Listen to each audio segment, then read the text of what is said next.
then move on with this news that came out of nowhere.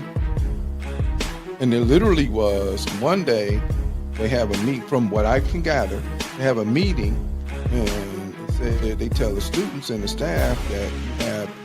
First, I heard it was until August, and then it's the end of June, and now it's tomorrow. If you want some try and be morally right or whatever, and I'm not saying that morally right stuff that King was talking about. Right. That's different. I'm not talking about that, because ain't no way you putting women and the kids in front of water hoses and police dogs, and they don't give a damn. Excuse me. I'm a teacher, and if I'm not teaching your children, people have a right to come and say, "Hey, look, man, you're not doing what I need you to do for my child." But you have to be involved too, right? So you can't tell me as a parent, unless you're involved, that you're not doing my child right. I need y'all to correlate this to what's going on around here as well. You can't tell me I'm not doing your child right if you're not involved in the child's life on all levels. The issue that it is now is blatant in everybody's face. Yeah. It's blatant in everybody's face. So we're not sitting there talking about what can we do for residents. We don't care nothing about the residents. Never about the residents. It's never about the residents. And the issue that people are having that I see, and they still won't let me come down to the council.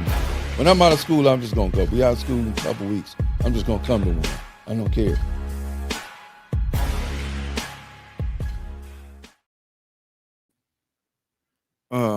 Since I said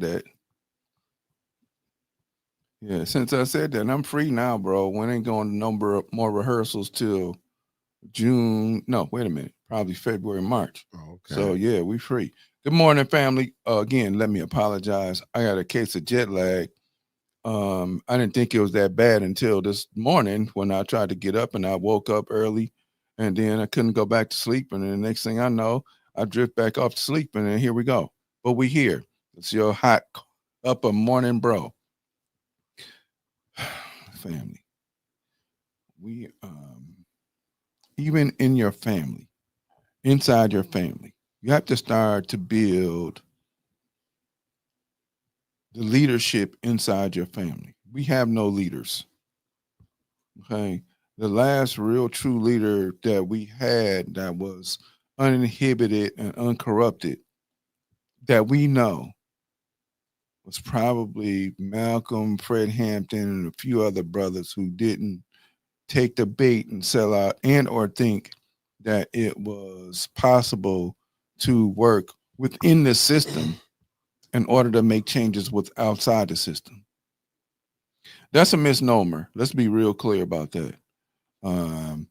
There has not been any movement that we've ever had that have not been infiltrated by the enemy, and the enemy look like us. And that comes back to what we were talking about before on the plantation. We had to be real clear about that. So if you have an organization, understand that somebody that you have in that organization is a sellout. They're going to talk because this is how they're trained. They're trained to make sure that they sound, oh yeah, we good, brother, we good, sister, we good, yeah, let's go. But really, they're going back to tail. So inside your own family, you're not gonna have everybody in your family that's gonna say, let's go. You know, we down with it. That ain't how that works.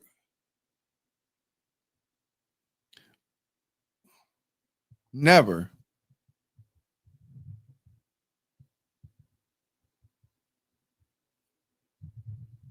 So we have to be real clear that what we have to do is if we starting to form these groups, they have to be very small. And that doesn't mean that somebody inside that group is not going to be a sellout. The other part about that we have to do inside of our families is we have to learn how to be able to grow and sustain our own stuff, because this stuff, we don't know what's going on. We first and foremost, all of the food is poison. I'm going to turn y'all on to a movie. I don't even know if they got it up on YouTube anymore. It came out in 1972 called Soylent Green with Charlton Heston. and Paula McGee. Go check that movie out. Oh, big bro, there's somebody else I want you to check out too. His name is David Icke. Icke. David Icke. Check him out. I think he's British, but he talks about some other stuff. Some of it's kind of extra, and we're going to talk about him more and his ideas on Tuesday. Gotcha. Okay. Leadership is not there to lead people in the way that it formerly was. Because real true leadership is people that are going to tell you what problems that we're having inside the system in which we live, and they're going to work towards bringing solutions. Good morning, everybody. Salty Chef, that's from up in Saskatchewan, right? Yes, sir. We got to come visit you. And if you're a chef, we already looking for you to hook us up meal-wise. Yeah, it says, man, that's what's up. And you up early in the morning because you got to be behind us time-wise. Okay. Your leadership starts with you, and it starts with your family. It does not start. Yeah, we thought, oh, it's snowing today up there? Ooh, bro. Yeah, because it's 32 degrees out here right now. And I go outside thinking I'm getting ready to run and jump in the car. And man, I had to scrape stuff off the car. It was enough for me to put it in Kool-Aid and keep it cold. Oh, okay. All right, brother Anthony. Yes, sir. Yes, sir. And it is. The interesting part is you'll have people that'll want to be part of your journey, but yet they're not understanding what sacrifices it takes in order to be a change agent, a real change agent in the world. What people want to do is they want the easy road. So they'll go ahead on and become leaders. And then as soon as this big money come in, they're not understanding that you're now required, once you take this check, you're required to shut up. You can't say anything anymore. You can't knock the system. You can't buck the system anymore. You got to shut up. Malcolm was one of the few leaders that I know of in modern times that didn't take any money from me, whether it be the Nation of Islam or whether it be when he was in the nation or whether it be donations from other groups. He didn't take any money because he was very clear that if I take that money, then that's going to require that I sell out my story.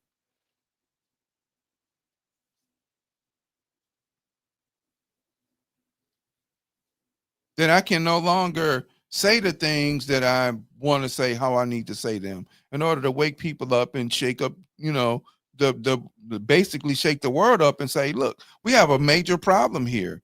And what did he say in one of his speeches? I think his message to the grassroots. He said, if you stick a knife in 9 inches and pull it out at only 6, that's not progress. You still got it in there 3 inches and you're not doing anything to heal the wound, but you claim that because I pulled it out 6 inches, I'm helping you out. No, you're not. We've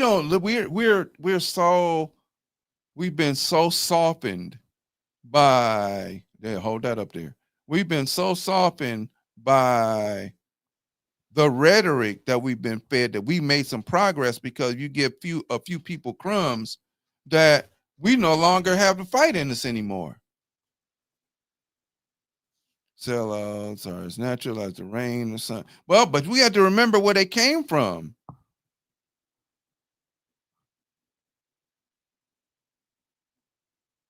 We have to understand where they came from, because if we're talking about here, and I see that you're talking about biblical times, that's true.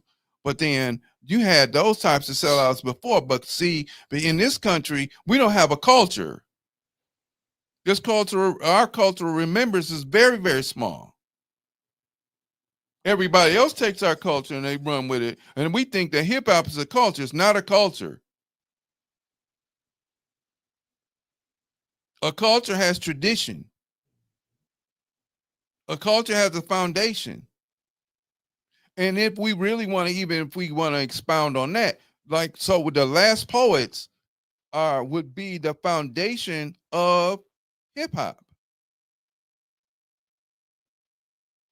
But what were they talking about? Talking about revolutionary things. They were they were cats on the street, like doo-wops groups back in the 50s and the 60s, before, you know, Motown and other companies saw that they could make some money off these young brothers and young sisters singing on the street corners. And most of them got arrested. And that's the reason why we have loitering signs all around the world, everywhere. And we don't even understand the reason why we have them. We have loitering signs because they don't want people, especially black folks. And that's when they started it, to sit here and say, if you stand in more, two or more, we can arrest you because you're loitering, because we don't know what you're thinking.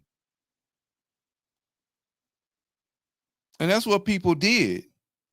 You know, those are the laws that's still in effect now. Look around your city. Just as you walk up and down here, no loitering, no loitering. Why? Those are still laws that they put in effect in the 1600s. That's not new. They put them in effect because we don't, number one, we don't know what you're singing about. And number two, if you stand there, you could be plotting and planning something against us. So during the black codes and the very first set of black codes, before they got to be more stringent with all the uprisings, in the 1600s, 1700s, no loitering. You can't stand here. You know, could you imagine the number of people that got sent to chain gangs and breaking stuff in order to build railroads and everything else that we were forced to build in the 60s and 50s and 60s and a long time ago come from that? People just get picked up and sent to jail over I'm just standing here with 2-3 people saying, well, y'all came in. And the way that the police on horseback or on foot treated people, you can't stand there. You know, oh, you don't, okay, well, we'll sell you back down south to slavery.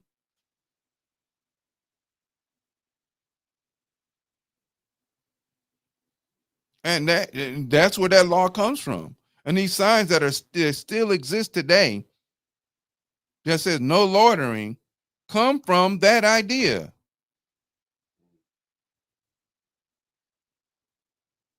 But we've been so comfortable in our oppression that what we've done is we don't even worry about going anywhere to have discussions.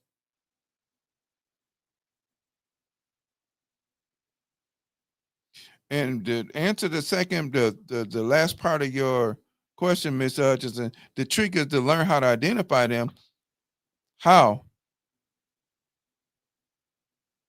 Because they move just like you do. They sound just like you do. If you got a group, I promise you, if you got a group of 6, 8, 10 brothers and sisters that y'all sit down and go somewhere and have coffee and dinner, and you do it on a consistent basis, there's going to be somebody watching you.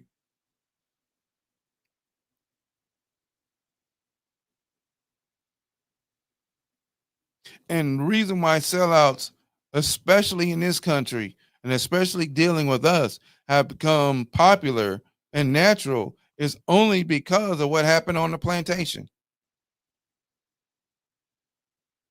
Once again, we go back to the letters of Willie Lynch. He tells us in the system how how people can be used to control other people.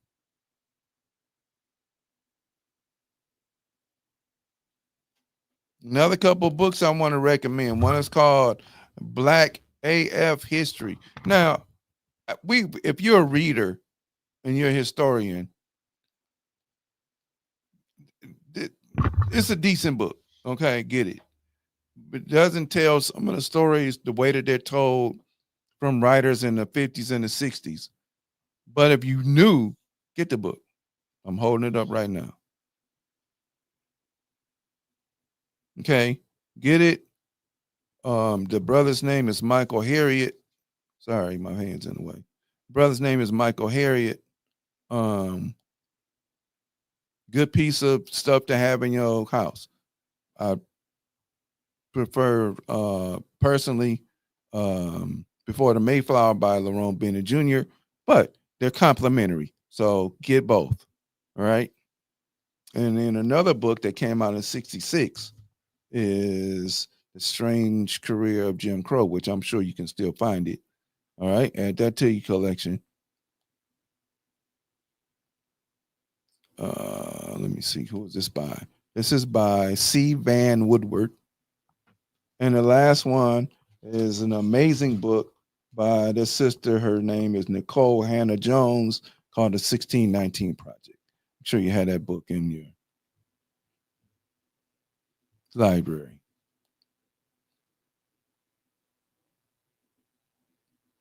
Okay. So, this leadership thing, man, we got to get out of it.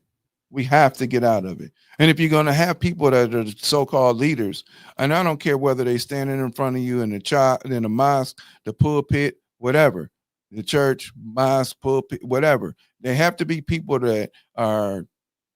You got to hold them accountable, which means you have to know. You have to know.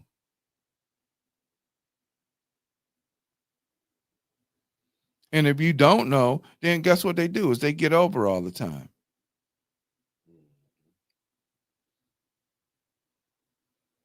So is my the little bit of news feed that I had about the store opening on the north side, is that supposed to be happening? Well, they having a meeting. They said it was supposed to open up November. I don't know. They keep pushing it back. Okay. They keep pushing it back the timeline. Okay. Because I saw a couple of different social media posts saying it's supposed to be. That's right, Sister Hope. And I know. See, now that I'm a little bit busy, I'm still coming over for breakfast. You got to send me your phone number. I don't want to just knock on the door and just because I know we still around the corner from each other. But I got you. We already said we're supposed to get breakfast, and I messed up and didn't make it. So, but send me your phone number so I can call and lock you in, and we can talk. But yeah, 1619 Project, excellent read. But back to that, right? So we were talking about a store that's supposed to service people in a neighborhood that don't have access to good food unless it's from a gas station or the dollar store or a liquor store, right? When they selling you $1,000 bananas, make that make sense. And other than the normal struggles that anything that we try and do take place, it should have been open. And they're like, even with that brother, you don't get no quarters from me. I'm above when I see you, and he comes around talking about, oh, let's see, here y'all go. We finally got it open, and all you naysayers and doubters, well, it should have been open a long time ago. It's not about being a naysayer or doubter. It's about the fact that why did it take so long when the other one in Detroit didn't take no time? And they built that one from the ground up. This one might have been built from the ground up as well. I'm not clear. I don't remember. But at the same time, there's an open and running. They 2-3 years in the run. At least 2. This one should have been open. And I'm not going to say too much, not as a member, but as an outsider looking in, it should have been open. No, I don't have a membership to it. Maybe I will, maybe I won't. But at the same time, why would I? And it took this long for it to be open. And then now, once again, because you got money from somewhere else, and we talked about this with political action committees, and where you have your leaders who are backed by these y'all better understand this, right? You have your leaders who are backed by not the people and the populace, but by business. You can't trust that because they're not there for the interest of the people. If you have somebody who gets their financial backing from a company, and they don't get their financial backing from the people in which they're supposed to represent, trust and believe you're being sold out.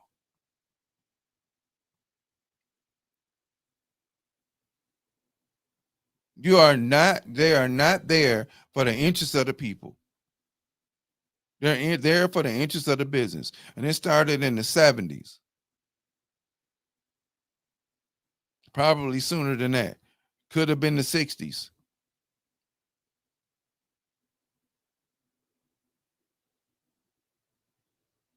The last so-called president that we had that I can recall that wasn't involved in anything like that was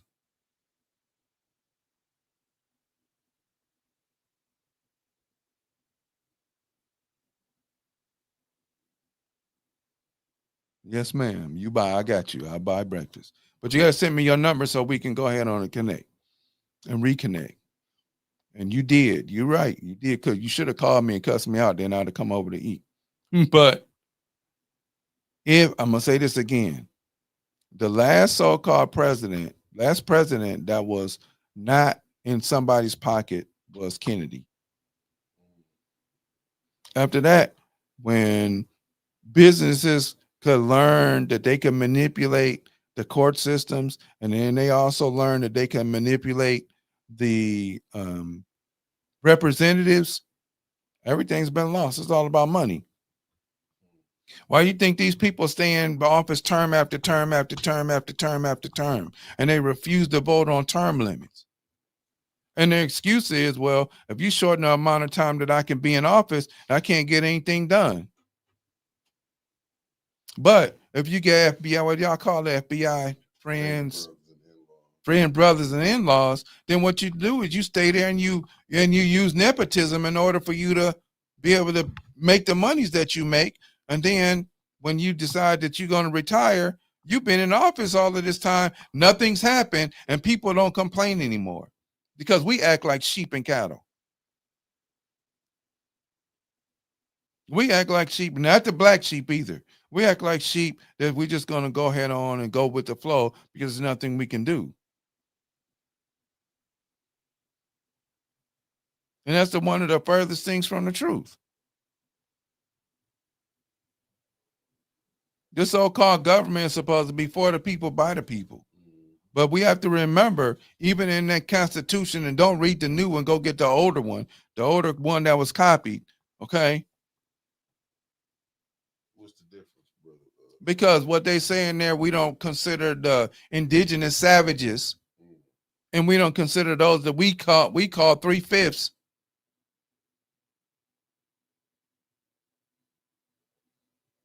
That we label 3/5. They're not talking about certain groups of people.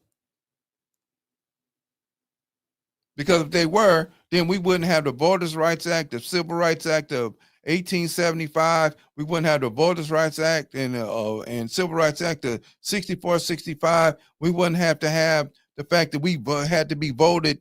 They have to vote to see whether we can vote every 25 years. That wouldn't exist. You wouldn't have the 13th, 14th, 15th Amendment, which says that if you do something that commit a felony, then you go back to enslavement. We won't have those.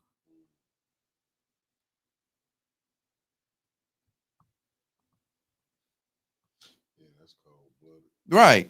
And so if they still treat you like a second-class citizen, how in the world do you figure that they are people that are going to sit down and say we have equality? We're not looking at that, but we're fighting and all this other stuff and everything else. And let me sidebar real quick, and so you understand. It was kind of difficult for me as a historian to sit there where my daughter was and listen to them tell his story about this place that was named after Andrew Jackson, knowing what kind of atrocities Andrew Jackson did to people. He was the one that led the Indian extermination movement, and they named a whole fort after him.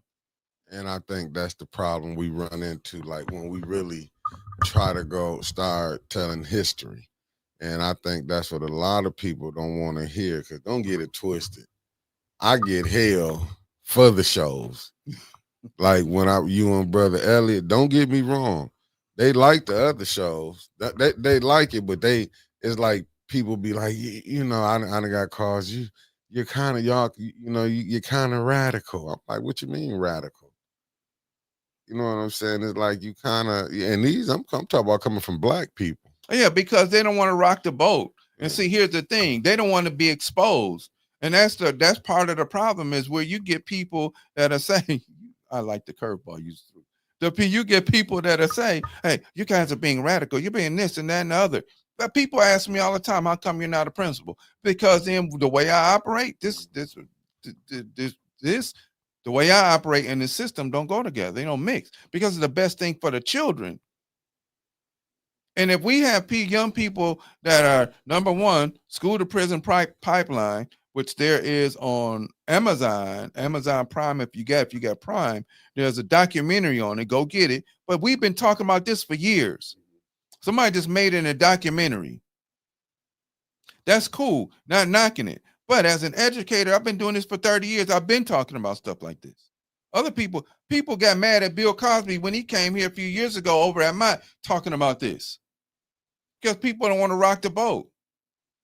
If you're going to be a leader, whether you be a leader in a temple, a pulpit, a school leadership, whatever, you got to force change.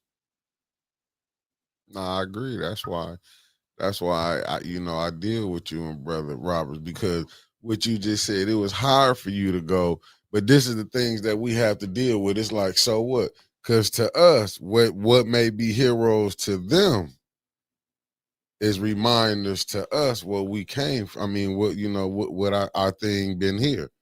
Even when we got to celebrate Abraham Lincoln. Man, even though, right. I mean, it's just a lot of it. And it's just like, do y'all understand? Even how you doing, Deborah Luna done tapped in. Yeah, I'm just saying, but some of these scholars that we got to just look at Kentucky Rump Arena. Right. Rump was a racist. But see, they're not going. But see, this is the stuff they tell you supposed to put to the side. I'm sitting there, right, doing the whole ceremony. And it's only because of my baby that I have not seen since graduation. Prom and graduation, last time I saw her, that I'm sitting there and I'm going through and I'm listening to them tell us history of Fort Jackson and the history of the Army. But you're not talking about, of course, and in my head, I'm looking at all the atrocities I know that you are committed against people. My father was in the Army Air Force in Tuskegee, and you were segregated. And only because Eleanor Roosevelt was the Tuskegee Airmen allowed to fly. I don't know if you sent me a video, but somebody, I was watching some. The Tuskegee experiment was way more than what they just give you the ground surface of it. Yeah, I sent you that. Yeah. Oh, yeah, it was, right. Yeah. It was way more than, but see, it was the leaders that they give us. Okay. All right. There's another curveball, ladies and gentlemen. We have to look at even that, right? If somebody decides that they're going to be a leader of people because they feel impassioned about something, no problem. That's great. But that means you got to sit in front of people and answer questions and be open and honest about why you think that you're supposed to be leading anybody doing anything, instead of what we saw over at Scott School, which was a bunch of bullshit. Yeah. Yeah, we just want them to come and tell that you are who you are. I don't want to know who you are. Fact. I don't care about who you are. I want to know if you're going to be over here serving people, then how is it that you're going to serve? Because this is what we're used to. How are you going to compare to that? That's what I want to know. Yeah, but that should have told us how the gig was up. It did. Yeah, but I got thrown out before I could throw. I got thrown out before I could throw another fastball. And that's see, I said something the other day that I know that was going to piss a lot of people off. This is why they say black leadership, why you can't have it. Look how they fight amongst themselves. Because I said it. You had the old regime and this new regime. Like when they doing a transfer of power. Right. You see how, and I don't want to use the word, I'm just not trying to be loosely, but I'm saying, you see how white people do the transfer of power. Yeah. Even though they be mad, you get to see it every 4 years. Right.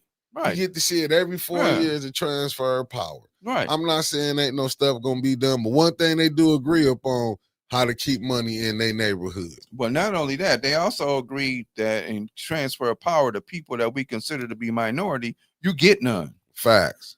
And what we don't do is what we don't send people into these places. Oh, I'm gonna run to be the mayor. I'm gonna run and be a council person. Right. I'm gonna run and be this, and I'm gonna run and be that. I'm gonna open up this. I'm gonna do that. I'm gonna go get a 501. So what the hell are you getting it for? And why? See, that's the thing. If we've been told that you're not supposed to ask questions of people, because that's gonna offset what they did. We're just here to talk, and I'm gonna just take your money and take your children. Why? But that only happened in our community. It only happens because we're the one marginalized in this country, because we don't recognize that outside of these borders, we're the majority. Yeah, but how do you keep what they say? I'm just like, I go back to the elephant.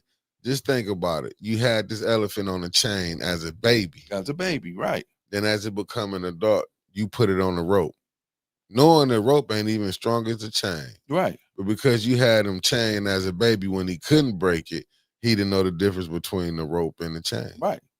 And so in our heads, we were in chains. Then when they said, well, we'll give you a couple of crumbs, we still got the chains on. Yeah. Right. They took them off physically. They took them off physically, but mentally we still have them on. Yeah. Right. There's a book by Dr. Naeem Akbar, one of my teachers, called it Chains and Images of Psychological Slavery. Yeah, just think about it. Right.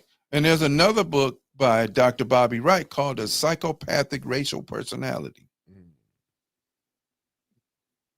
And they talk about how we're still stuck in something that we shouldn't be stuck in. And part of what happened with our leadership is, instead of being able to go to colleges, and I understand, academic leadership, part of what their thing was, that we can go to these other institutions, we can transform these institutions, but you become comfortable. Right. Because you've been at one institution for 75 million years since they let you in, but other institutions that you built on the outside, they flounder. Right.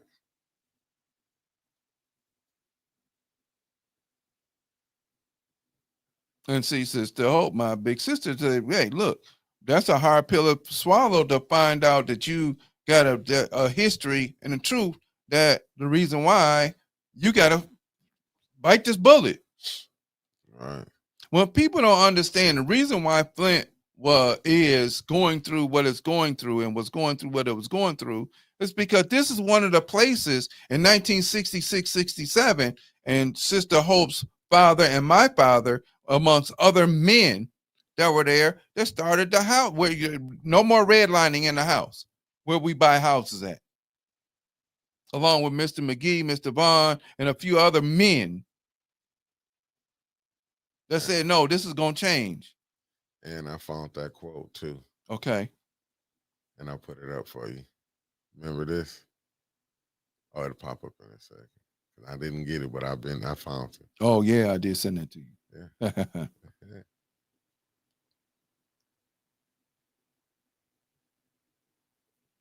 True statement. So it was very, no, leave it up there. Leave it up for a second. Yeah, I got you. It was very easy, and during the period of enslavement, we were supposedly free to convince poor white people that it was, oh, well, now we didn't turn them loose, they're going to take your jobs. Right. So what did they do? They formed hate groups, Black Legion, KKK, other hate groups, where they were randomly taking, and a lot of the people, if you ever go read the book Without Sanctuary, right, but you talked about that, and it's actually a bunch of pictures, not really a lot of reading, but they talk about 5,000. There's another book by William Ginsburg called 100 Years of Lynching, which has some reading in there, right, that show that a lot of those people that they were killing were people who were business owners. The one young woman, Clark, I think her name was Johnson or whatever, who was pregnant and going to school, she had books. They hung her, cut her belly open before she died, crushed the baby's head while she could still see it, and left her hanging with the baby there on the tree. And we don't want to talk about that? they don't want that out there, because then you have to tell the ugly truth of what, really this experiment called America. Oh boy. Yeah, that was a hot fastball right there, brother. It is, because I mean, like I give you an example. When you had John Conyers, and I'm always bring it up, right? HR 40 bill. Remember, it was just to study reparations, right? So this is when I get when I say the Republicans and the Democrats. Why did not other side jump on there? Because I don't want to just hear how racist the Republicans is, and you can't. And I know the Democrats is just as racist. Yeah, absolutely. We have to be clear about that. Yeah, so I don't want to go. See, my thing is where they fool the blacks at, because where were the Republicans at? Let's just say, okay, let's shun the Democrats. The John Conyers, we're gonna put it up. They couldn't even get a vote on the floor just to vote it up or down. Right. But they say you not even to study reparations, but you can go study the you can get an Asian hate crime bill, and they send people like, oh, it wasn't this, but it was in a bill. They still put that in the bill. Right. Why you couldn't pass the George Floyd legislation? See, they tell you every time what it is, but it goes back to this right here that they want to keep thinking. See, they want you to believe that this type of mind state is gone.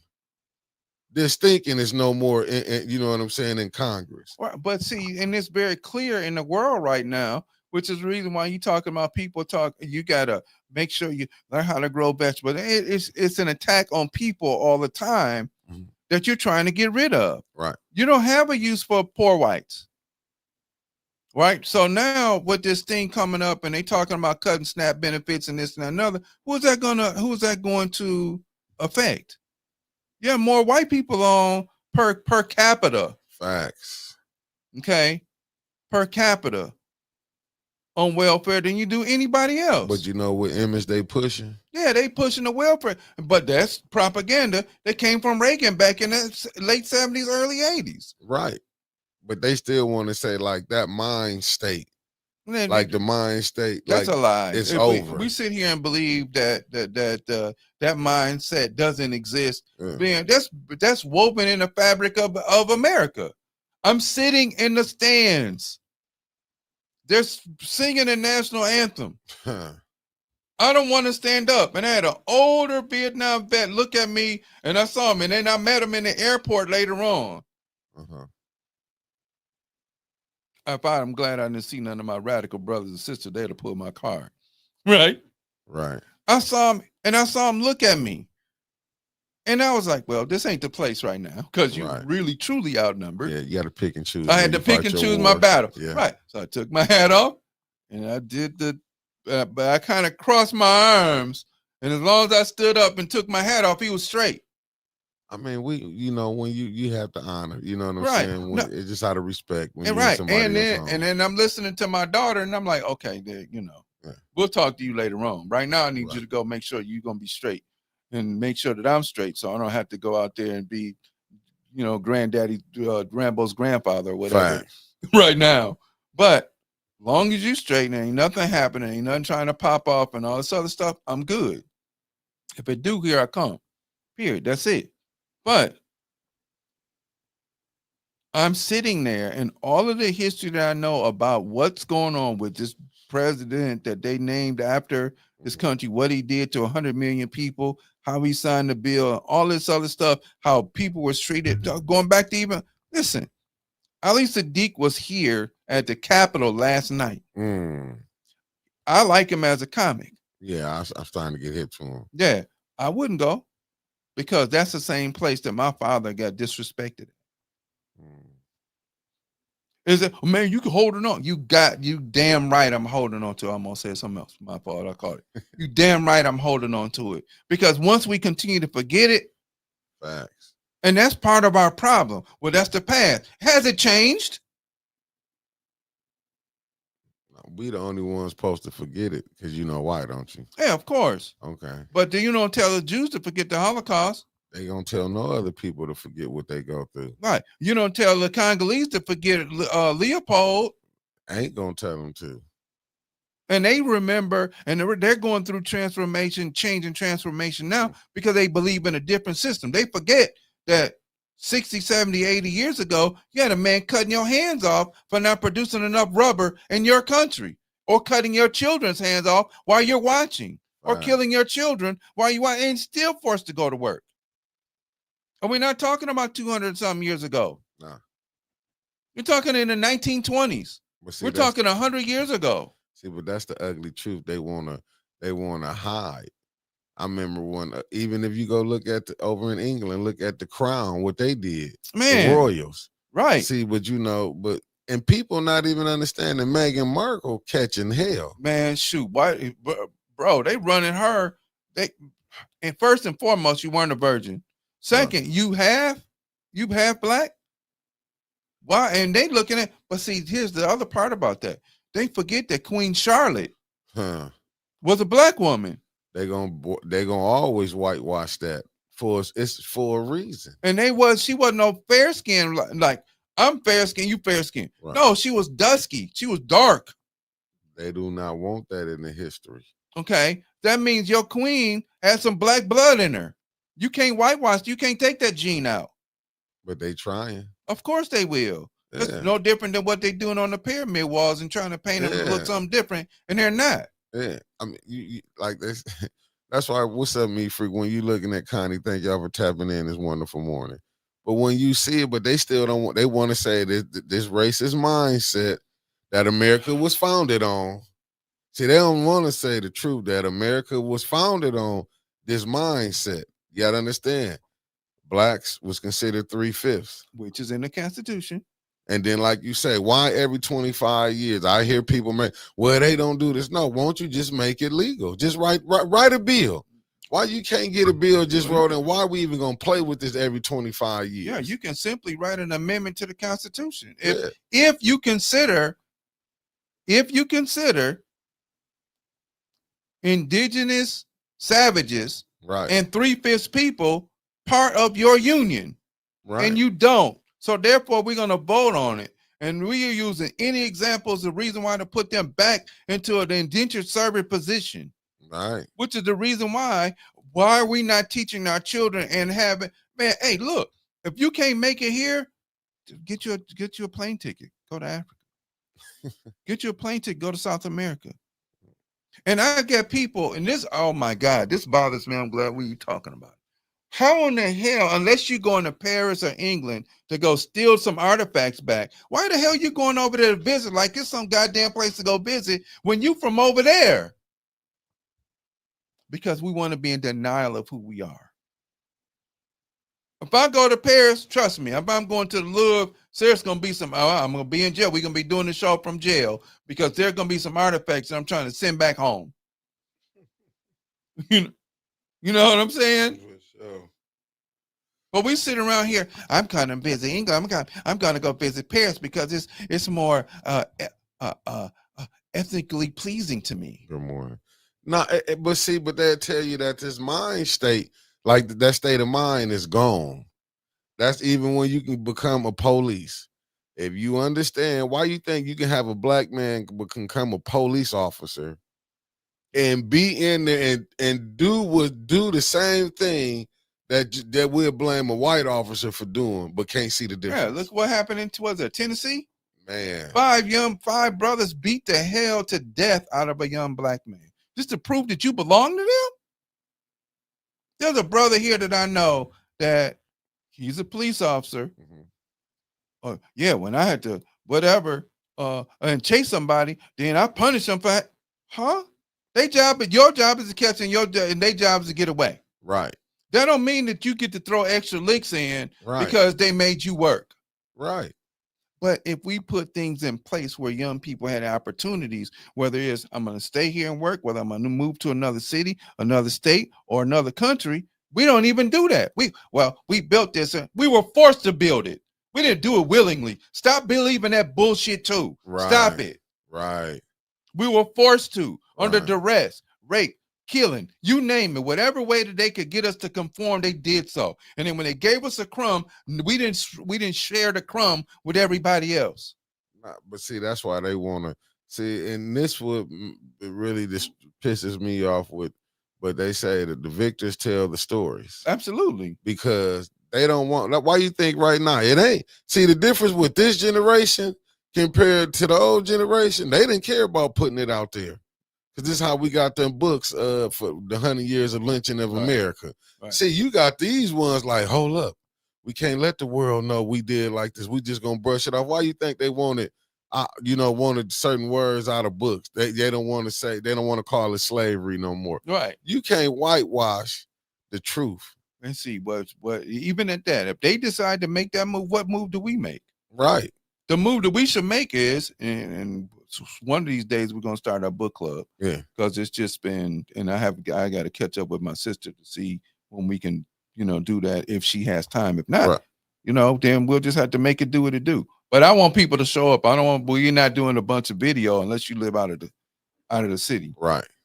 But we have to continue to tell whatever truth that we know. And if we don't see, the other part about that is it's going to oppose the view that if you sitting there in front of somebody this morning, what I'm gonna tell you is going to oppose that viewpoint. Mm-hmm. That has nothing to do with your relationship with God. Right. Because you should understand the relationship with God inside of you first before you understand the relationship with God outside of you. And if anybody gives you any information that disturbs your spirit, you need to investigate it. And once you investigate it, the disturbance is telling you that I need to look into that instead of looking into this so that I can either accept it or reject it. Right. But what people don't want to do is they don't want to do that because you don't disturb the dollar or say that he's wrong. He ain't the only one to get God the way he get God. Y'all get out of that dumbass mindset, because that continues to lead us to be led by the shepherd. And sheep have been bred to be dumb enough to understand that you're just here for slaughter. Man, you're not lying, because people they think slavery really was gone. It never left. Just think about it. Just forms. Right. Just in this time, you just get paid. Just they give you a little more than they gave you back then. just think about it. Yeah. Who hired you? Right. Who clothing you? Right. Who giving you the money? Go ahead. Go. I'm just saying, but who giving you this? Right. Because they know if they take that, why you think when people lose their jobs, they be messed up? Right. Because, well, here's the other part about that. Even that is we don't understand that they call it, the plant is a plantation. Facts. And anywhere that we go, that you have to give up time in order for you to do something else, and you're not free to do what you want to do. You have to create time in order to do what you want to do. Facts. But you also have to be able to support what it is that you created as well. Mm-hmm. The deal with young people, they've been duped to believe that you have this life, because what we've done is we want to make their life easy. Mm-hmm. And because we made their life easy, they don't understand hardship. Right. They don't understand you got to go fight, you got to go struggle, you got to go work, you got to do all of this other stuff in order to make yourself something else. Like somebody just said, go get a trade. Hey, man, I learned how to sweat copper. I learned how to do it from my dad. Right. Now, does that mean I can go get a journeyman's card or this or electrician or whatever? I can if I want to, but no, I'm my teacher. That's what God made me. Fact. Now, can I do a bunch of stuff? Sure. Do I want to do a bunch of stuff? No, but if I know somebody that got a set of skills, hey, man, come over here. I need you.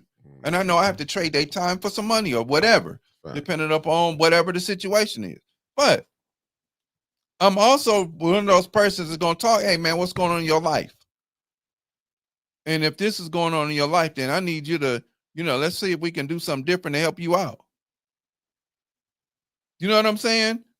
And this is like even the young brother I was telling y'all about, I met over at the courthouse when I went up there for a couple months ago, a month and a half maybe or so. I ain't texted him in a minute, but you know what? I ain't heard nothing from him either. I'm done. I'm not giving up on him, but I'm not going to chase him either. And I don't want nothing to happen to the young brother, but at the same time, hey, man, come on.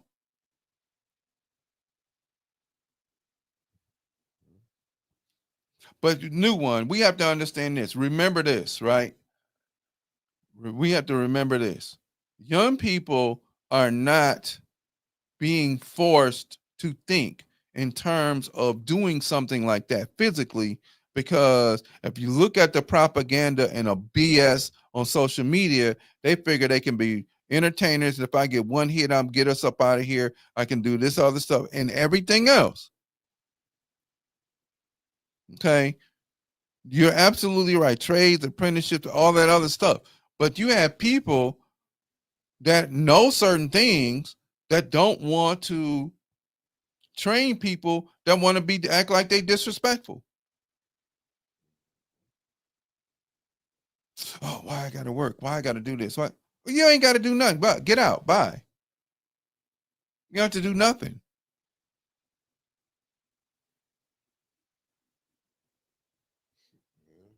You don't have to do anything. You can go. And because people don't want to deal with that. I met a young man this spring, came over to my house, did some plumbing work. He was working with this other company. Now later I remember where I knew him from when I worked over at Job Corps. So he's working, and I told him several times, hey, look, you in a trade where you can go anywhere in the world, lay pipe, learn how to do the new stuff, because they don't sweat copper no more. They use these things called alligator bites, of gator bites or shark bites or whatever, and they work pretty good at holding up the line when they change stuff out. Not a problem. But the way he looked like, man, I could be doing something else. And that's what the deal is with a lot of young people is, instead of you saying, I want to work hard or do some work for my freedom in the future, it's, man, I don't want to do that, because we haven't made it so that, okay, look, man, I need your help to come over here and cut the grass or pull weeds or whatever, because that's, oh, that's physical, so I don't want to do that. Or I want to hoop or everything else. So they've been given these pipe dreams, and we have to understand that. And we're not understanding that these pipe dreams lead to nowhere. They're dreams. Now, if you put the time and the energy and effort, I'm not saying that something possibly can't happen. I'm not knocking that. I'm not ever saying that. What I am talking about is, yes, Miss Lewis, I'm gonna get you. Give me one. I got you. But what I am saying is due to, we also have to say, look, come over here and learn how to build this. Come over here and learn how to lay some cement. Come over. I hate laying cement. I hate it.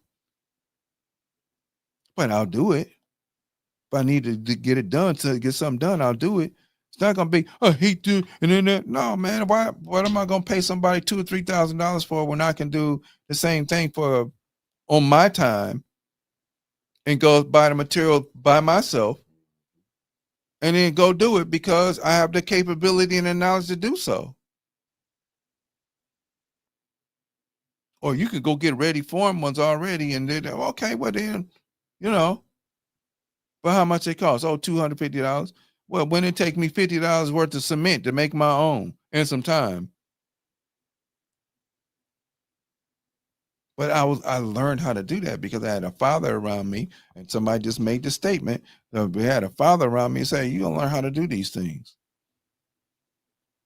I only call people to come do work at my house only because I don't have time on my. Other than that, no, yeah, I got it. Oh, if I see somebody got a skill, I like that skill. Come on, but I still help them out. We didn't even have our kids watching people do stuff,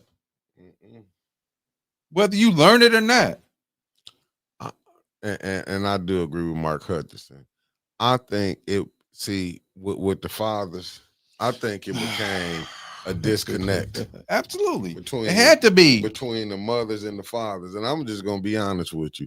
A lot of times the mothers use the kid against the father. And I'm not gonna say it was some fathers who just walked away. I don't justify. I'm not gonna make an excuse for it. Father's supposed to be able to come, but the mothers know what they use, that well, you ain't got to go around your father. And I think, and it be because they're not together. Usually when parents are not together, kids catch hell in the middle of it. They get the worst hell. Yeah, because how the mother might feel on the father. And that's a lot of stuff we don't be want to talk about neither. You have these mothers, oh, your daddy can't whoop you. What you mean I can't whoop my own kid? Right. But then they'll let another dude come in because they in love with him. And He can discipline the kid. And beat the hell out and damn near kill him sometimes. Yeah. They'll let that go down. See, we don't say this about the mothers, certain things that they do. You know, and don't get me wrong, mothers are the best. But I'm just saying, they can be. But some of them ain't shit too. Yeah, but I'm just saying they will play these games, use them kids against the father, come up in there, your daddy ain't this and that. But that's all the time. Yeah, that's always going to be the rhetoric, because what's happened is with mothers having had no rights for women, now having no rights for such a long period of time. Right. The shift in rights has been, okay, now we're gonna give these mothers these rights that they deserve because they didn't get them such a long time. Right. But in our community, what ends up happening is we saw that but look at the movie Claudine, 1968, with James Earl Jones and Diane Carroll. Right. Yep. So back in the 60s, when you can get housing, they don't get no man no housing. He can't get Section 8. It's rare. When I went through a crisis in my family, them brothers, hey man, come on down here. We can help you out. Yeah. But it was one of my boys. Man, he's like, what you down here for? I said, man, you told me to come down here. Man, get your ass out of here. You're a school teacher. Go figure it out. We can't help you. We not going to help you. No, they not. But see, that was another thing that they had set up. See, some of these systems, that's what I'm saying. Did they really want to have the family together? No, they want to, once again, you can't have the school to prison pipeline if you have order in your family. Facts. And I'm not saying women can't raise men, whatever, but you can't teach him how to be a man. You can teach him how to respect women, and it's going to be controversial, but you can't teach him how to be a man. That's not your nature. Right. Because mama's going to make excuse.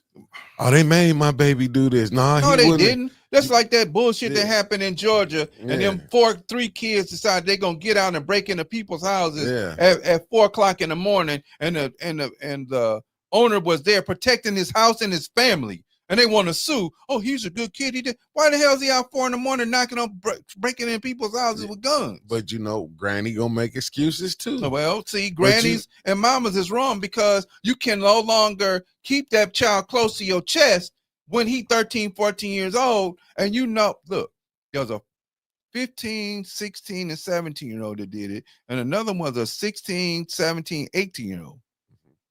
They go into the neighborhood, roaming in the neighborhood, breaking into this brother's house. Both of them, they were 2 black men. They broke into these 2 separate incidents. Go look it up. They broke into the houses. The owner was there, heard the break in. It wasn't go, I'm gonna knock on the door and then run off because I TP Joe. You know, that silly fun stuff that we used to do. But then when your parents found out you did that dumb shit, you had to go out there and clean the house and cut the grass and clean the gutters, and then you ain't do it no more. Yeah. Sidebar, and then I'm gonna get right back. Senior year, you know, we do prank stuff, whatever. Man, we TP Flint Central, bro. As big as that damn school is, we took man through. Guess what? Saturday morning, parents get a phone call. All of us had to do what? Go up there and clean it up. Go up there and clean all that shit up. And any book that we tore up, we got fined for. We're gonna hold your diploma until you played it. Okay, guess what? Now, no problem. Have your senior prank fun. Cool. Depending upon what the school is, but you're going to bring your ass back up here and clean this stuff up. Facts.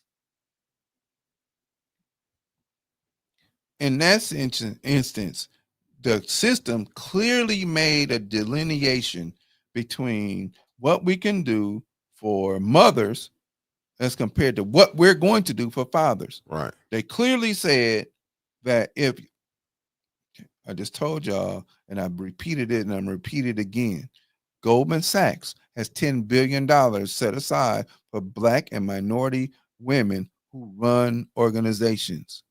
But you better not have, and it's, even though it's not stated, you better not have as part of your leadership of Black men.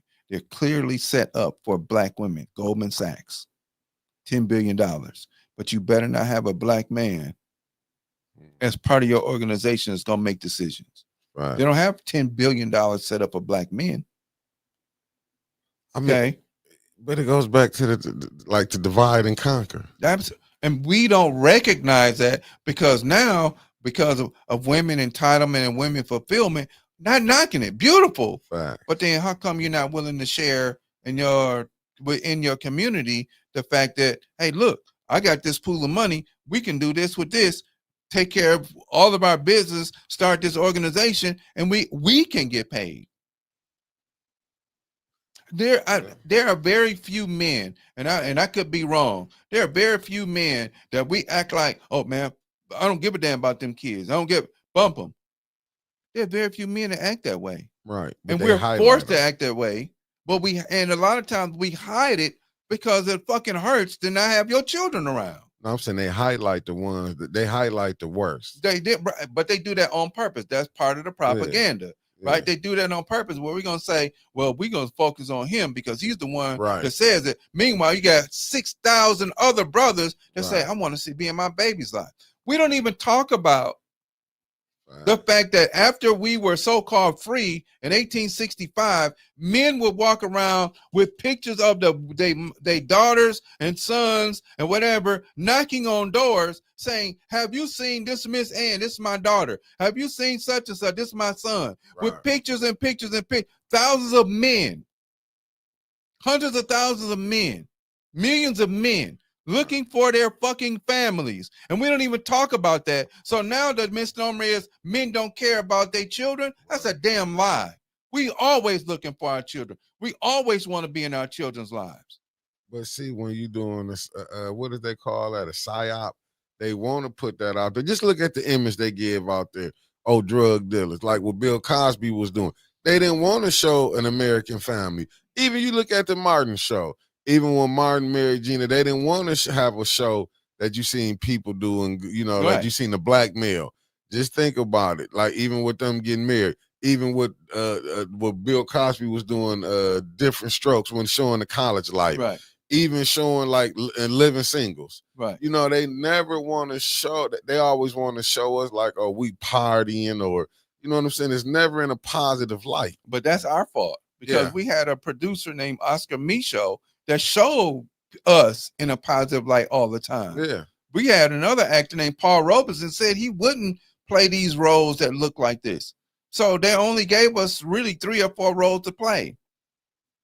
And we had to, if we were going to be in Hollywood, they used that against us. They weaponized that. Right. You had to be either the buffoon, you had to be a Jezebel, a mammy, or one of them, or you had to be slow.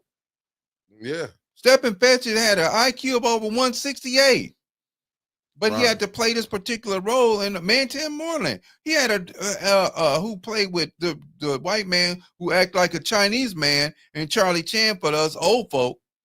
And I ain't old, but I'm just saying. Right. For people who remember that. Right. It was a white man who played that. And Tim Moreland played his sidekick. And what did he play? Goofy, eyes buck. Because this is what they wrote in there. Amos and Andy, same thing in the 50s. Right. Goofy. Who was controlling Hollywood again? They're still white folks control Hollywood. The same mindset that they try to tell you it ain't there no more. But this is how you would try. Look at Kevin Hart. Look at the roles that he played. Right. Everything's a goofball. Look at what's Tiffany Haddish until you seen her crash and burn. What roles did she play? Same thing. She had to play something fast, always with her legs open. Yeah, and it's Jezebel. Like that's the Jezebel. Fast. Right. Okay. That's the Jezebel. And I disagree. Somebody said that children have more. No, they don't. They don't have more opportunities because they're not in control of the opportunity.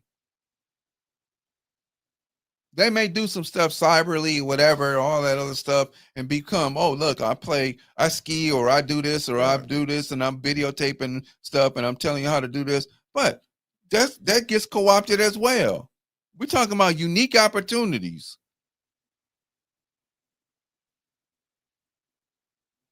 But then at what point is there still where they have more opportunities is the hard work to put in and say, hey, look, I don't say never, ever go chase your dreams ever. And Hey, I was joking with my son. He said, man, hey, man, clean your room out. No, I ain't cleaning my room out because just in case. No, ain't no just in case. You know, we going back and forth bantering. Yeah. Man, please. If he had to come home, come home. I got it. Facts. I'm talking trash. Trust me. Right. No, that's true because my parents, they would let me, they never told me no. Right. Even a granny, you know what I'm saying? Never told you no. This is this new stuff that we done got in. But like I say, but you always been saying it. We have been trained up in another culture. Yeah. And don't nobody want to say that. No, man. We the only ones who won't stick to our culture because look at everything we celebrate. Picnics. Man. And how many times you broke that down? Hold on. We got Halloween coming up, which is Facts. the 6th biggest holiday in the country. Facts. And we're going to walk around this, but don't even understand that number one, okay, wait a minute. What's that? That's on Friday, right? Yep, coming this Friday coming up. Let me make sure. It is this Friday coming up. Okay, right. Look, hey, man, hey, if you want to do something Friday, we can slide in. You think not? Come on, because I'll fix y'all a little Halloween for you. Yeah, we don't have nothing on Fridays. You know what? Let me take that back. Me and Winters do the show. What time you'll be free Friday? I'll be free about 4. Okay, we got professional development. Yeah, man, Winters don't come on to 6 o'clock. You want to come on at 4:30? 4:30. 4:30. Yeah. We here, and I'm gonna break this Halloween bullshit down for y'all. Right. Spooks and all this other insanity, and then we got the Thanksgiving after that. But we don't even understand. Oh, we're gonna call it Family Day. No, we're not gonna call it Family Day. We're not gonna call it Black Love Day for Valentine's, because folks don't even understand that. We're not gonna call it Black Family Day for Thanksgiving, because you need to understand the number of people that got murdered and sacrificed and sat there, and they had a feast over the top of their bleeding and dying bodies. Listen, in this so-called America. How many times have we seen America go to war because they feel like they was disrespected? What's the first thing you hear the president say? They hate our way of lifestyle. Why? Because I'm just, you know, that's some of their rallying calls. When they say that, but then, like, do you really want to show y'all way of lifestyle? Man, because here's the thing. Part of that was the problem that what Malcolm was talking about, Brother Malcolm was talking about. By look at what you've done to people that you've controlled. Look at you interned over 20,000 Japanese people, right? Because you say that they were part of we are at war with Japan, but they've been here, right? But you interred them. You put them in internment camps, but you turned around and paid them. Mm-hmm. Native American, those indigenous savages that you have in your document. Well, we're gonna give y'all something once they sit around there and show that the 5,000 or 10,000 people left would go to Congress and say, look, y'all forced us into this life. So now what you get is you get a casino that you can't sit around there and manage, because guess what? Mm-hmm. We're going to manage it for you because y'all don't know how to manage it. But you're going to get some of the money. Right.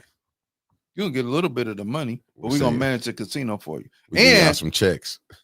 Right. And we're going to sit there and tell you that we got Native American blood too, so we can partake in the money we giving you. And don't nobody see that scam. Man. But that's how you can have, what was that lady in Congress that said she, and Trump, now, some of the stuff Trump do, I was laughing when he called her Pocahontas. Right. Yes. Elizabeth Warren. Okay. But see, that's called playing in somebody's face. Yeah. Because you could be a $5 Indian. Now you see how disrespectful that was. Right. But nobody wants to. Once again, you're not challenging it. Yeah.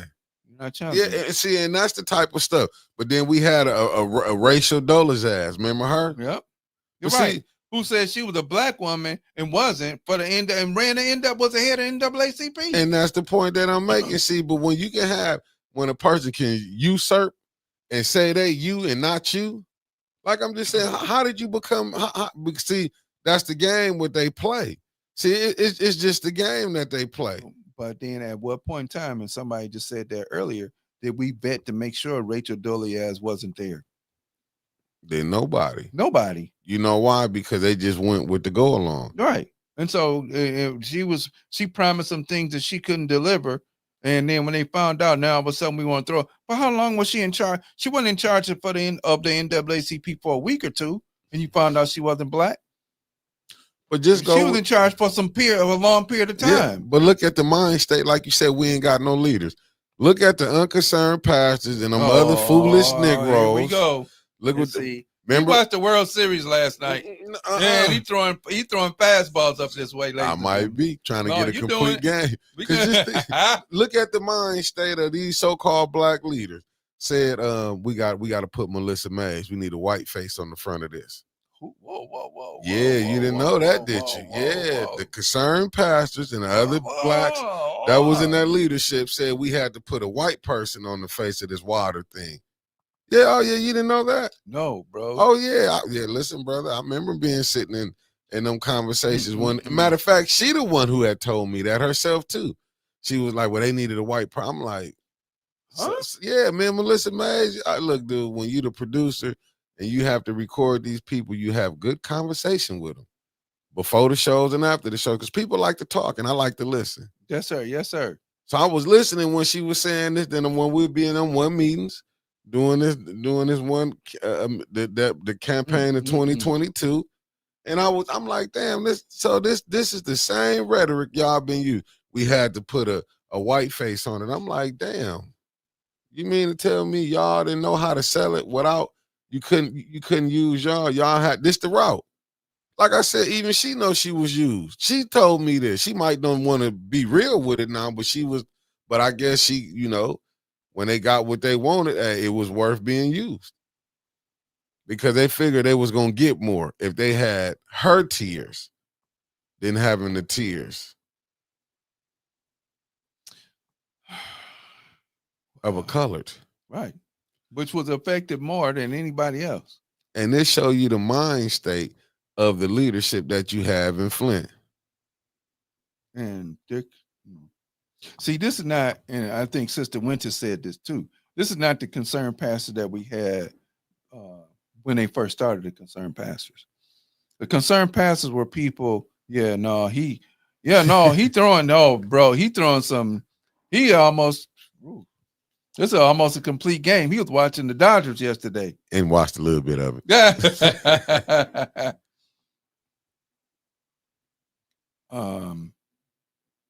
Man, you made me forget my train of thought, bro. Lord, I got to take this stuff off the mound. This was the stuff that I was sitting back. They would be saying, I'm like, damn.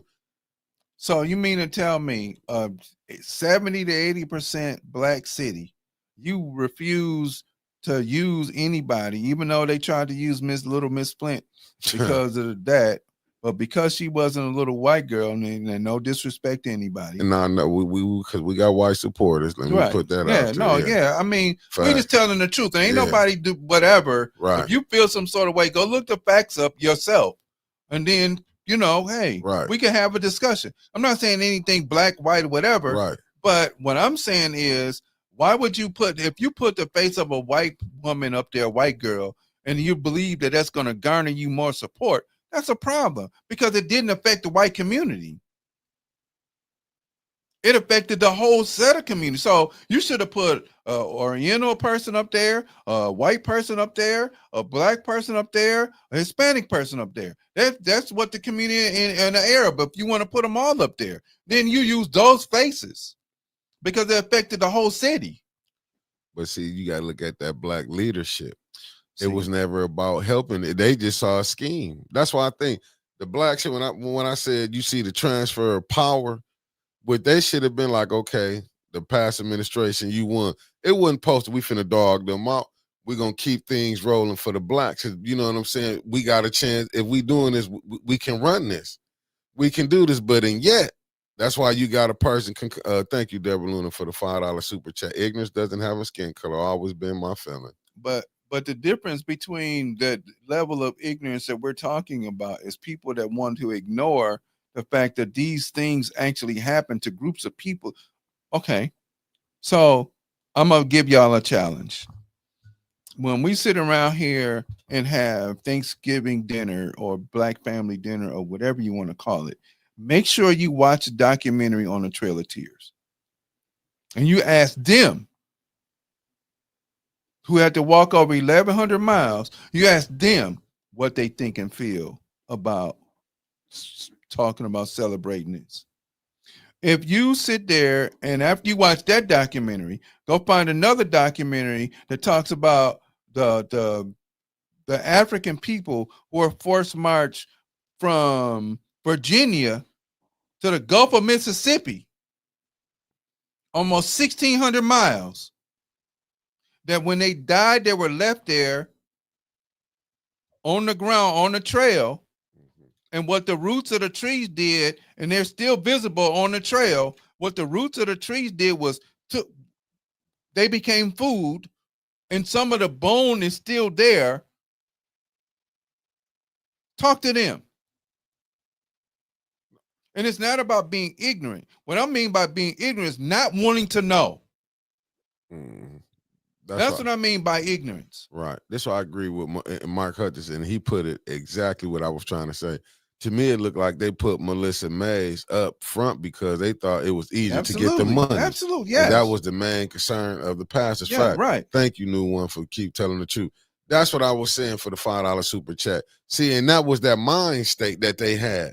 Right. And to me, it was like that's where you saw the split, the divide. Right. You know what I'm saying? Right. It was like you split the community up going that route with it. Because look at them now. Where's the concerned pastors at? Man, when they saw, and especially meeting those that they consider to be concerned pastors, and knowing some of them, you personally, and knowing that you never had no rhetoric about anything. Right. And you never had took a stance about anything, that's an ineffective group now. Back when they first started concerned pastors, those brothers were historians as well. Right. So they were very clear what stance that they took spiritually, biblically, and historically. Facts. You couldn't get away from talking to Reverend Threlkill right now. Yeah. At 89, you let him, okay, brother, we're going to talk about such. What do you think about such and such? And not only does he know the things historically, he also knows the things biblically and spiritually as well. So you're not going to sit around there and think you're going, okay, well, I remember trying it one time and got told to sit down. And he gave me a star. I said, okay, I'll take the lesson. That's foul tip, no problem.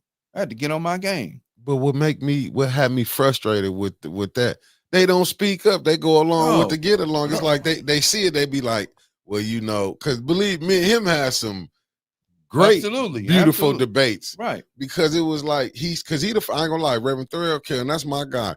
He the one told me, he said he knew when he messed up. He said because he said he was in that crowd when they got to the belief, we got to get rid of Mayor Woodrow Stanley. Right. And he was there like, we getting him out of here. We getting him out of here. Then he said when he looked around, he was like, yep, damn, we getting him out of here. But he was like, look what happened after that. Yep. And that's why he said he was against recalls against anybody. And that's fine. But what pressure do you apply in order to make sure that people are performing the way that they're supposed to, based upon the charter that they ignore, and the fact that these are the promises that you made, and we're going to hold you accountable.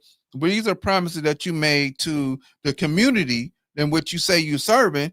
But if you don't, then we'll just sue you until you leave office. Where do you think I got the FBI from? The Friends, Brothers, and In-Law. That's beautiful. That was from Reverend Threlkill. He would tell you that is his phrase. Yeah, it was from the outhouse to the in-house. Right. Those two are his phrases. That's right. That's right. When I was New One, Melissa Mays and the unconcerned pastors got their money, and that's why when you look at it like that, and I get it, they up in here. Let me see what it says. Ramona, what's that? Ramia Savina. Flint family water crisis was a scam. Both attorney generals received $30 million. The only people got paid millions by MDHSS, and there were never questions where the money went. Hey, listen, but that's what I'm saying. They allowed this to go down. They allowed it to go down. And they use people. How you think when games get played, who you think they come in to get?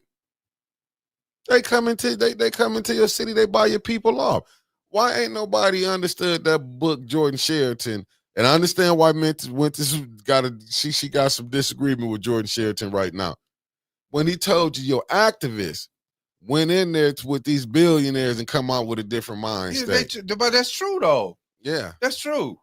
Listen, the same photographer who was taking pictures of everything during the King's movement and the SCLC and the Civil Rights Movement was an informant. Right. So therefore, when once again, money is what talks. If you decide that you're going to come a political activist or activist for the community, whatever, right, you have to really practically say, because they're going to attack you from all sides. You might lose your job. You may do this.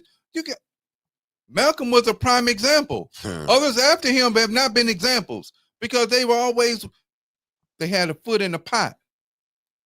You didn't see Kennedy trying to negotiate with Malcolm the way that he did with the Big Six. Nah. Because Malcolm was like, I have nothing to talk to you about.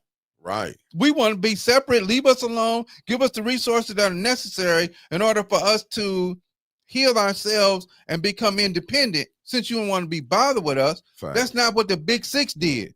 Pay attention. This is the same stuff. And that's what. Go ahead. No, I'm with you. It's the same. It's like my mother used to say, same coffee reheated. That's all it is. And we have to understand that. And we're being ignorant of it because we've been told that we have to love certain leaders and we can't hold them accountable. That's bullshit. Right. What you want to let them be held accountable for when they die and talk to God? Hell no. You here, I'm going to hold you accountable. That's the reason why I got thrown out of that meeting when we met at. Because you wasn't going to sit here and not have me ask you a question when you're the one supposed to represent my district. But that should have told us then, brother. We was in on it. We was in on the setup. Yes. We should have knew it then. We was in on the setup. Because they told me to leave because I was being a disruption. Yeah. No.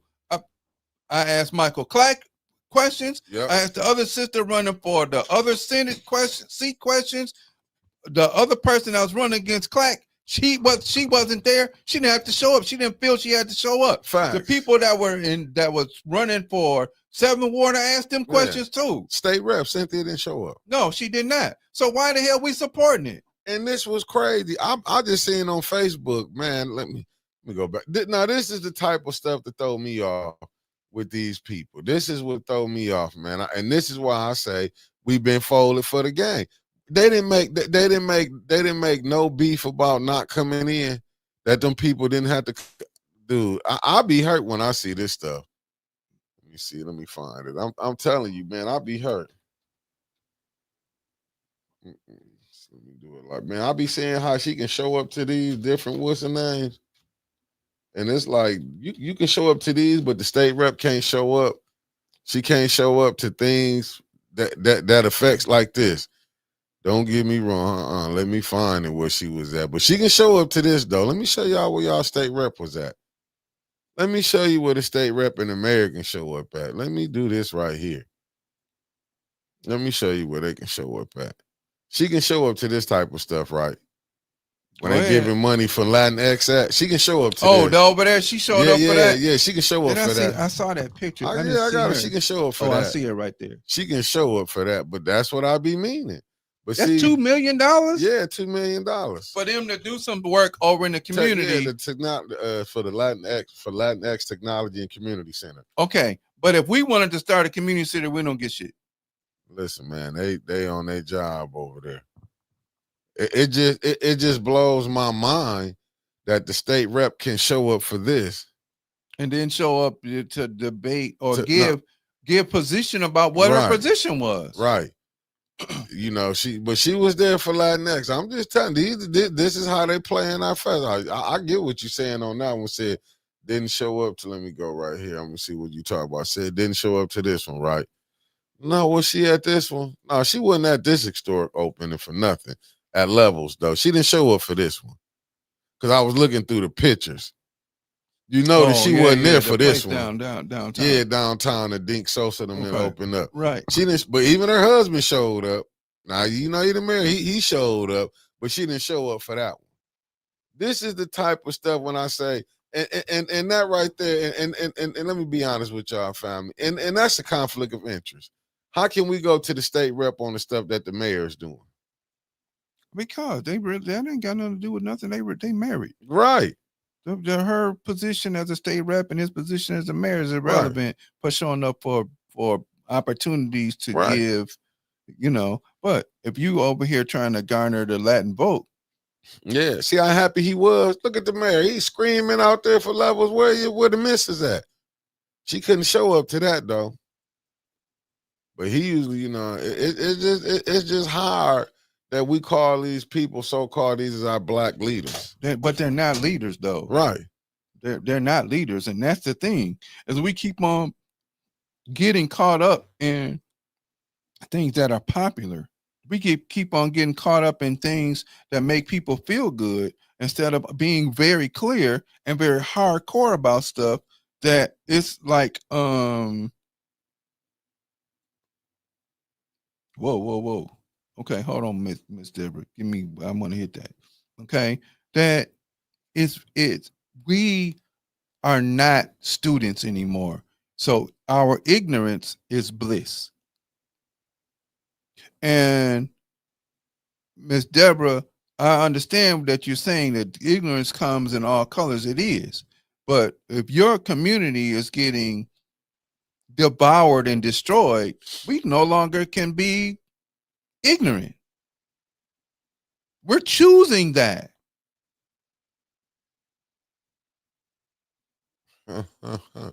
She showed up to Potter School.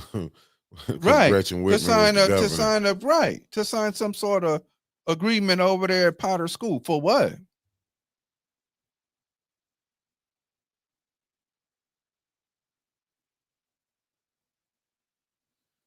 Now Blocks got $70,000 better. And see, now the hardware store, now Blocks is closed. Oh, it said somebody comment on the age rules being illegal at Dinks. Wow.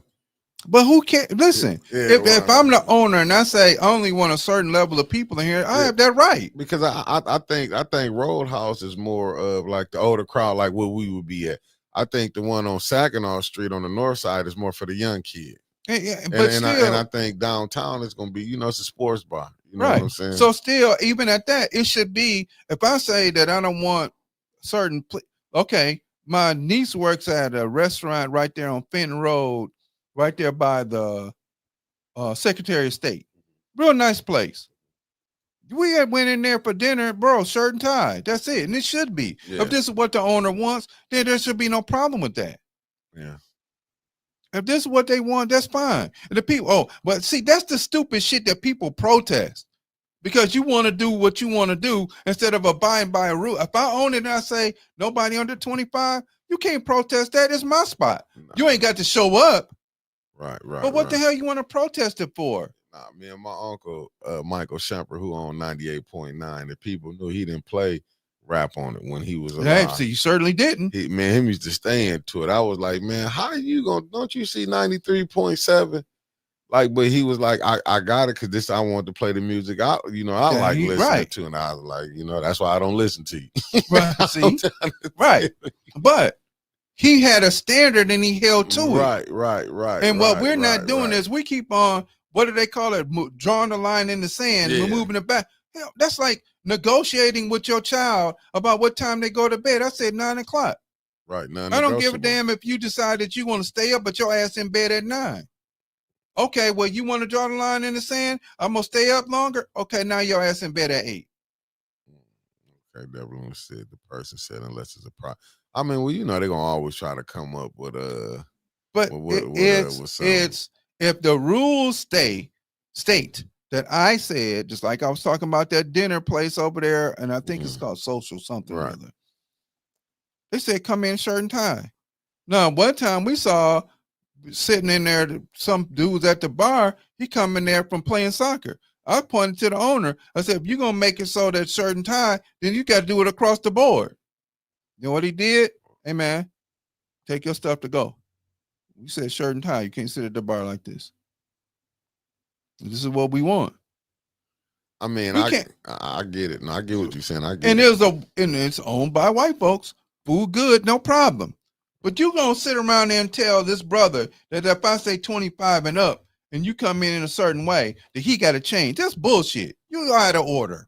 I think what it is, you got to understand too, like a lot of people don't want to be that age group because there's just certain clubs I don't want to go to. And I'm not knocking nobody because it'd be 20, but I kind of want to be in that like 37 and up Now, here's the other part about that. If you don't want, like, okay, let's say he gonna lower the age limit or whatever. Yeah. At what point in time don't you say, look, this is how you're gonna act. Yeah. This is how you're gonna carry yourself. This is how you're gonna do when you come into this establishment.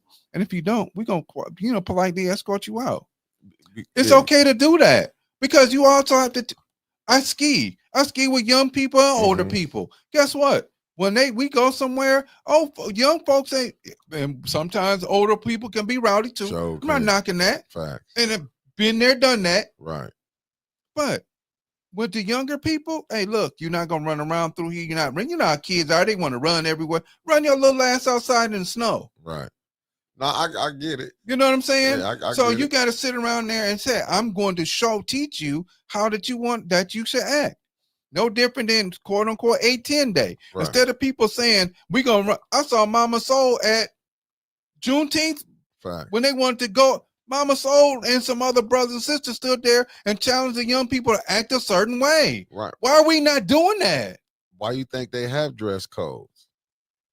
They have dress code because they feel if you have a tie on, if you got a suit and you're not coming on like, just casual or gym shoes, you're not on BS. Right. It's just how, like Marco said, you can a killer could be in a suit. Certainly, absolutely. But you would look at him different than you coming in with your hat to the back or, with your Jordans on, you looking like you ready to war. You know what I'm saying? Right. But that's just how they feel. That's always been coming from back in the day. But that's a back in the day thing. But we have to remember this too.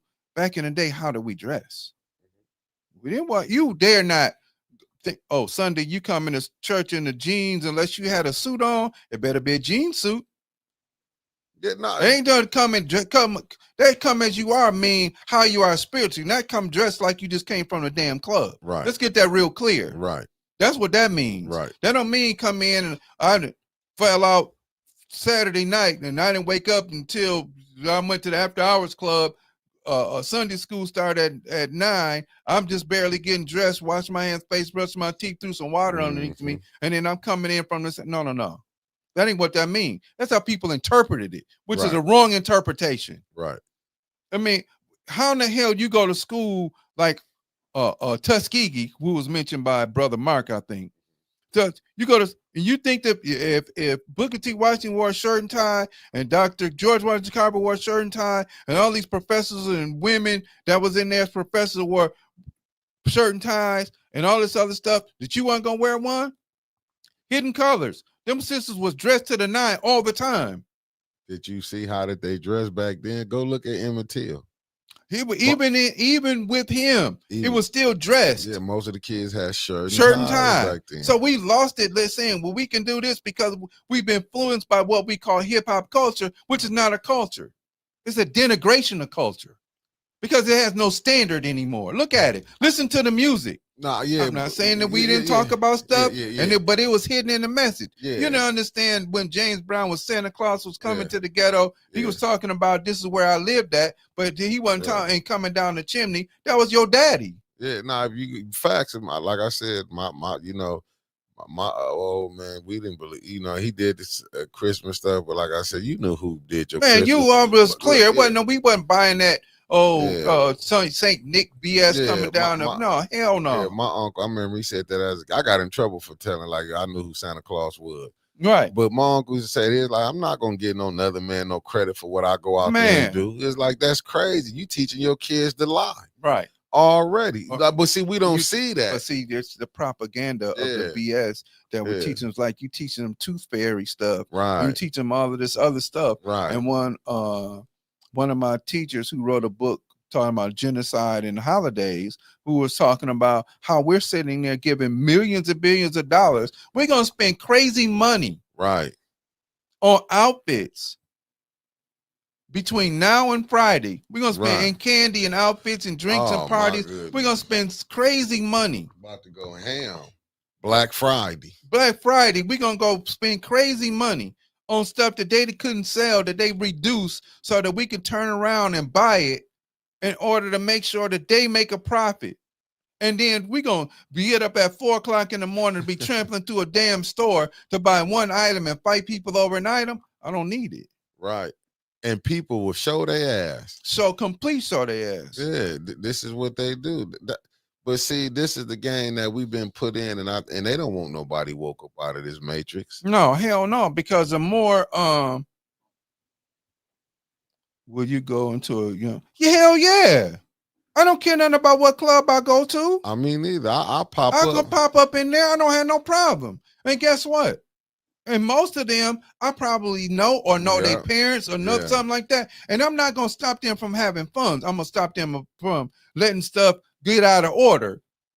My son's 24. All of this group he hang out with either play basketball or whatever. And I respect them as my nephews and everything else. And they respect me. They call me pops, whatever. Right. But I'm not going to stop them from, hey, man, you can't have fun like they going to do what they going to do. Right. We did it. And we did the same thing. I explained that in a meeting that I was on with a bunch of people that I ski with. Y'all know, don't be a damn fool that you know your kids don't smoke and don't drink. You're a damn fool if you believe they don't. Yeah, and if they go away to college, they gonna try it. Facts. Okay, right. They gonna try. I know that my daughter, that people gonna try stuff. She 18. Facts. She a social butterfly. Yeah. Hopefully she'll grow up a little bit and become a little bit more aware. But no, I don't have no issue with going to a club with young folks. I'll go in there. They may look at me and they might go like, "Oh, we gonna chill out," or they may say, "Man, what you doing here, Unc? What you doing here?" Fact. And I might start talking trash and mess their fun up. Trust me, I will. And they'll start laughing and whatever. And then we going about it because I'm not. It's not about, but it's about. Or when they come, when I see them and I'm around them, it also orders how they act too. Facts. Because I respect them and they respect me. That's it. Period. Facts. And this is all it is about. What would it look like if I see you in the store and I say, "Oh man, she got a fat"? No, that's disrespectful. Facts. It's about respect and order. I always, hey, how your kids doing in school? Man, my kid acting up. Hey, come here, boy. Let me holler at you. Facts. Come here, girl. Why are you messing up in school? I go where they play basketball at in a men's league. I talk just as much trash as they do. And then at the end of the day, hey, Unc, what's up? Oh man, yeah, I had your mama as a teacher. I had your grandmama as a, as a student. I'm sorry. I had your mom as a teacher. Oh yeah, I know your family. But that's how we have to act, and that's what we need to be doing. And we're not doing that. Hey, boy, come here. Let me holler at you. Right. And we know that they're gonna do stuff. We know it because we did it. Now the consequences are a little bit worse. Yeah. Consequences is life. Or jail time forever. Facts. And we're not talking to him about that. I ain't no issue with going to a club or whatever. And but how do you order the space that you walk in? Right. I don't come in there like I'm judging. I wouldn't be doing no, that. Heck, no, I come that's in unfair. talking junk when I see him. Yeah, you know what I'm saying? And how having doing? fun. Yeah, having fun. Having like, fun. How you doing? Because it's not about being conflictual. Right. Because they already conflicted. Facts. They're already conflicted. They're stuck between three different worlds. How can I make some money? I don't know. I like old girl who, and we know, unfortunately, that the deal with most young women is we trying to get a bag too. Facts. However they trying to get it. Facts. But how are we not ordering the space? Facts. We're not even ordering the space in places of worship. We're not ordering spaces at schools that we go that send our kids to. None of that. We the only ones. We the only ones. I'm gonna say every other group, they let their kids go to the schools, but they also have a thing. They bring them back and give them their history. Man, all the time they make all nationalities. You can't but us. Go down on 10 Mile in Southfield, and there's a Jewish school there. And you start talking to one of the students or any of those students, and they'll, oh, you know about the Holocaust? Hear a bunch of them come around. Right. And they will tell you the history with tears in their eyes about the Holocaust. Meanwhile, we're dumb enough to buy the fact that another group wanted to tell us to forget our history and forget how we're ordered and forget how we got here. Right. And forget that you have men that sacrificed their lives, even in your own family. Right. Miss Hope Beasley, her father, Mr. Beeman Beasley, and my father was hung together. I watched him and another man, I can't remember his name, build damn televisions But I also saw them marching downtown so we could live where we wanted to. Right. And when they went to work, it was shirt and tie. Right. But see, because you went from where they when they was being told they wouldn't they were savages, they wouldn't civilize. To put them on a shirt and tie. That's why I think to show them, like, give us a chance, we'll show you who we is. Which is and part of their rhetoric and their backwash was, okay, you have affirmative action, we're going to remove that because if you level the playing field, other groups lose. Chinese people can't deal with us either. I don't care what people say, because we invented the system in which they took, and because of their culture, they turned it around into something that works for them. Right. But the Han Dynasty, the first dynasty, was African people started that dynasty. But they don't want to hear that. Oh, well, you just heard it just now. I'm just telling you, because you can go through it, like even going to London, over in England, like, see, if you really if you do your research, you will really be, but see, we can't get this in the books. Because how can I tell you y'all was only 3/5 of a human being? Why do I want to tell y'all was in the jungle? See, they want you to believe. And this what me and Brother Roberts always argue about. Oh, we were sitting over there. No, brother, we wasn't over there in the jungles naked. Only uncivilized people will run around naked. So here, no, let's clear that up. Mm-hmm. When the so-called anthropologists go and study a group, number one, they're not clear the reason why they ignore the social structure of the tribe that they study. The Himba people whose skin is red because of the mud that they use in order to keep them cool, cover up, but they live on the equator where it's 130 degrees all day. So what do they cover up? They cover up their private parts. That's women, men too. So this misnomer, this propaganda that people were running around the jungles naked is a lie. The only people that were in any place naked was in the Caucasus Mountains and in the caves in Europe. Okay, let's be real clear. No, because the reason I was going to say that, go look at the pyramids. Look how they clothed. So I'm just saying. So if you can, so you talking about 700,000 years of human development, and that's what I'm saying. So if you just start, and people don't forget, Kemet was the end of the golden age of Africa. Go ahead, brother. That was the end. That's we in the ninth inning, y'all. Yeah, that was the end. Right, because you got to go up the Nile at the very beginning to understand that the ideas of being pyramids being built come from Imhotep, and they didn't become who's over 3,000 years old. Not the stupid person in the movie, The Mummy, where you got the white boy that has to end up saving the world. That's a lie, but that's their Jesus complex propaganda. Let's be clear, and even with your supporters out there, this is historical fact. Go look it up. Facts. Okay, so when you start talking about the builders of the pyramids, they started in ancient Kush. You got Kush, Punt, Nubia, Kemet. Right. Kemet happens to be the like you said, the golden age, where there's a book, 2-volume set of book called by Gerald Massey called Ancient Egypt, Light of the World. Right. And what does that mean? If you don't have ancient Egypt, the world has nothing. And those people are African people. Yeah. And that's where we come from. That's part of our DNA. That's the DNA that women carry, the mitochondrial Eve DNA that African women carry, that you are the only one that carry it. No, I really want to piss them off some little more, because if you go study the tomb of the 3 kings, that might blow y'all mind when you get to see the first man that was born in the 50,000 year cycle. You get to see the first Caucasian from the Caucasus Mountain, and then you get to see Jesus. It's called the Temple of the 3 Kings. Yes, sir. You have to be a Muslim, get to go see it. They don't have to pay. Christians have to pay, what is it, $50,000, something like that. Yeah, to go see.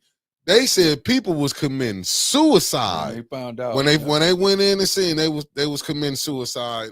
Go study the Temple of the 3 Kings. Yep. If you want to think a person is lying. And I don't have no reason to lie. Yeah. I'm not getting it. What am I getting out of lying to you all about anything that I'm talking about? Right. I'm not. No. I get nothing from this. I get nothing to tell you that the moon was upside down yesterday. And what I get from that? What I get from that? Right. What I get from telling you that we were a much tighter group of people before we were told that we can integrate than we are now. What do I get from that? Because we clearly were, despite the hell and high water that we in the high price that we paid. Lynchings, people getting murdered, not getting opportunity. And because we could run away and go into somebody's neighborhood and live with somebody else, now you got what's that boy in the Trayvon Martin? Arizona can of Arizona tea and Skittles in a hoodie who get killed because this person, you don't belong here. A gated community. Did you see what old girl from the I'm not gonna say the old girl, the young lady, Sonny Houston? Let's just show you, because I was watching Tim Black, but I got some stuff for us for Conspiracy Tuesday that you sent to. I sent you a lot of stuff. I'm gonna bring something out. Did you see Sonny Houston? She be on The View. Did you know she said her son was training for the Olympics, right? Right. So she went to the police, this is my son.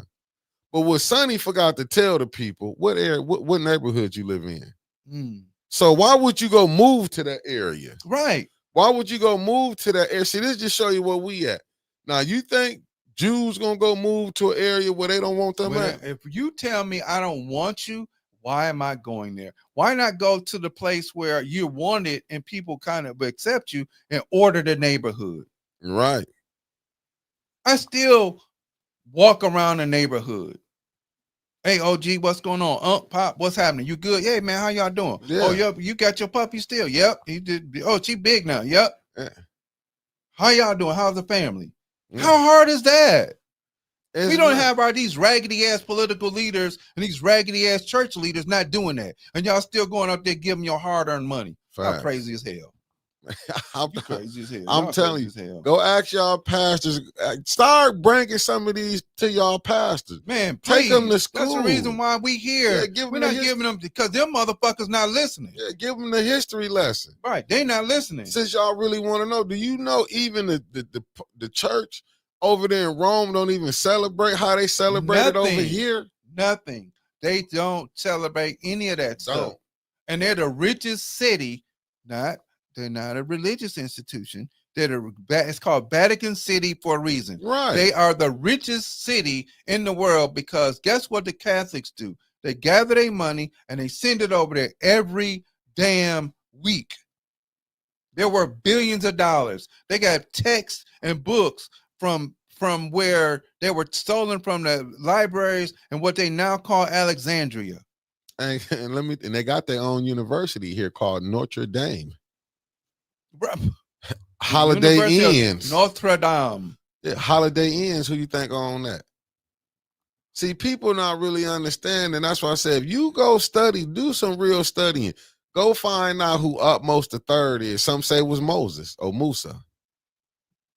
If you go study him, go look at Ashby Quasi. Go look at some of the stuff he be breaking down. That's just like we see that Jesus on 75, right? Man, and look how much darker it's gotten over the years. And ain't that Caesar Borgias? Yeah, Caesar Borgias. Yeah, with somebody else. But people sit up and what do the book say? Don't worship false idols. What do people do? Do the same thing. Well, it's no different than wearing a crucifix. Right. That's a talisman of death. And it tell you in the Bible, because Christmas coming up at the end of the year, baby. Ooh, December 25th. Boy. Do not take on paganism, religion. What do people go take on? Hold on. So let's get that real quick. And get on to that real quick. Oh, dang, I forgot to tell you that failed. All right. So let me give you how that works in the solar and the stellar. Facts. And then we want to break this off. We can break it off and we jump back up here on Tuesday. Gotcha. On December 21st, it's called the winter solstice. Yep. December 22nd, 23rd, 24th, the sun rises in the same exact position. 22nd, 23rd, 24th. On 25th, If the sun moves position 1 degree, born in the constellation Virgo. So you have the birth of the new sun in the constellation coming from the stellar stories that African people used to tell. They have a calendar that's 25,860 years old. Ain't that the circumference of the planet? That's the circumference of the planet. Okay. That's the speed that the planet moves around the sun in order to get its revolution 364.58 days. Sometimes we have to add a day because they had to catch the calendar that they made 365 days and 300 and the Gregorian calendar and then the lunar calendar in order. So they add, okay, so even in Islam, right? And I'm gonna need y'all to connect this. In Islam, they go by a 28-day lunar calendar.